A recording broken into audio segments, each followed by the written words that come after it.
There was a soldier. There was a commander. There was a conqueror. He crushed the superpowers of his time. He crushed the Persian Empire. He crushed the Romans. He conquered Iraq. He conquered Iran. He conquered Armenia. He conquered Jordan. He conquered Syria. The undefeated commander. The undefeated ruler. The sword from the swords of Allah Azza wa Jalla. This is Khalid bin Walid radiyallahu anhu. सोचिए एक ऐसे general के बारे में जिसने 100 से भी ज्यादा लड़ाइयां लड़ी और कमाल की बात यह है कि एक भी नहीं हारी। जी हाँ, आज हम बात करने वाले हैं खालिद बिन वलीद की, इतिहास के सबसे महान मिलिट्री कमांडरों में से एक, जिनकी रणनीतियों ने सही मायने में दुनिया का नक्शा ही बदल कर रख दिया। उन्हें एक बहुत ही खास नाम से जाना जाता था, सैफुल्लाह। इसका मतलब है अल्लाह की तलवार, और ये नाम उन्हें यूं ही नहीं मिला था। ये उनकी बेमिसाल मिलिट्री स्किल्स और बैटलफील्ड में कभी ना हारने की काबिलियत का प्रतीक था। लेकिन यहाँ कहानी में एक बहुत बड़ा ट्विस्ट है। इस्लाम के सबसे महान जनरल बनने से बहुत पहले खालिद असल में मुसलमानों के सबसे ताकतवर और काबिल दुश्मनों में से एक थे। तो चलिए देखते हैं कि ये सब कैसे हुआ। खालिद का जन्म मक्का के कुरैश कबीले की एक बहुत ही पावरफुल और अमीर शाखा बनी मखजूम में हुआ था। अब देखिए, ये कबीला खास तौर पर जंग की कला में अपनी महारत के लिए जाना जाता था। तो एक तरह से हम कह सकते हैं कि मिलिट्री स्किल्स तो उन्हें विरासत में ही मिली थी। और दिलचस्प बात यह है कि उनकी ये शानदार मिलिट्री प्रतिभा शुरू में मुसलमानों के खिलाफ ही इस्तेमाल हुई।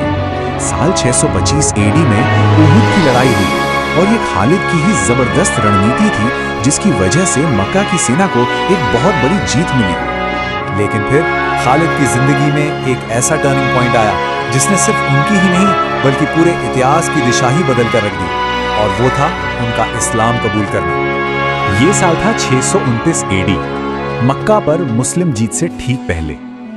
खालिद बिन वलीद ने इस्लाम अपना लिया, और बस रातों रात इस्लाम का सबसे बड़ा दुश्मन अब उसका सबसे बड़ा रक्षक बन चुका था।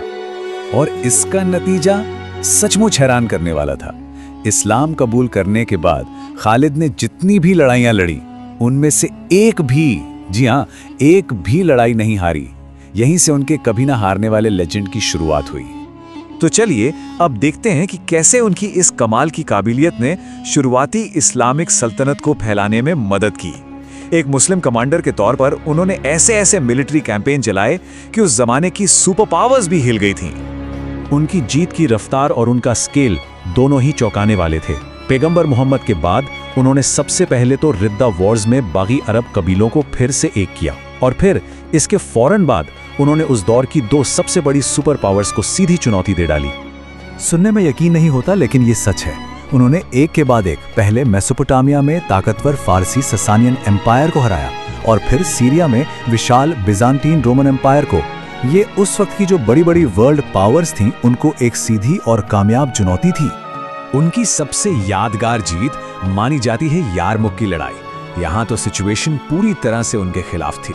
सोचिए, एक तरफ खालिद की एक छोटी सी मगर हौसले से भरी सेना, और दूसरी तरफ बिजांटिन एम्पायर की एक बहुत बड़ी भारी भरकम फौज। और इस लड़ाई में खालिद की जो स्ट्रैटेजी थी वो एक मास्टरपीस थी। नतीजा एक ऐसी जीत जिसने सब कुछ बदल दिया। ये सिर्फ एक लड़ाई की जीत नहीं थी, इस जीत ने पूरे सीरिया पर मुस्लिम कंट्रोल कायम कर दिया, और खालिद का नाम हमेशा के लिए इतिहास के महानतम जनरलों में शुमार हो गया। लेकिन जैसा कि हर बड़ी कहानी में होता है, यहाँ भी एक कॉम्प्लेक्स मोड़ आता है। इतनी जबरदस्त कामयाबियों के बावजूद खालिद की जिंदगी के आखिरी साल काफी अलग थे। ये साल हमें इस महान योद्धा के एक अलग मानवीय पहलू से मिलवाते हैं, और यहीं पर वो सवाल उठता है जो आज भी हिस्टोरियंस को सोचने पर मजबूर कर देता है कि आखिर एक ऐसा जनरल जो कभी एक भी जंग नहीं हारा, उसे अचानक कमान से क्यों हटा दिया गया। तो देखिए, इसकी वजह मिलिट्री नहीं बल्कि स्पिरिचुअल और पॉलिटिकल थी। जो दूसरे खलीफा थे, उमर इब्न अल खत्ताब, उन्हें यह डर सताने लगा था कि लोग कहीं अपनी जीत का क्रेडिट अल्लाह के बजाय खालिद की काबिलियत को ना देने लगें। उन्हें लगा कि लोगों का भरोसा खालिद पर इतना बढ़ गया है कि ये आगे चलकर एक प्रॉब्लम बन सकता है। और हुआ भी यही।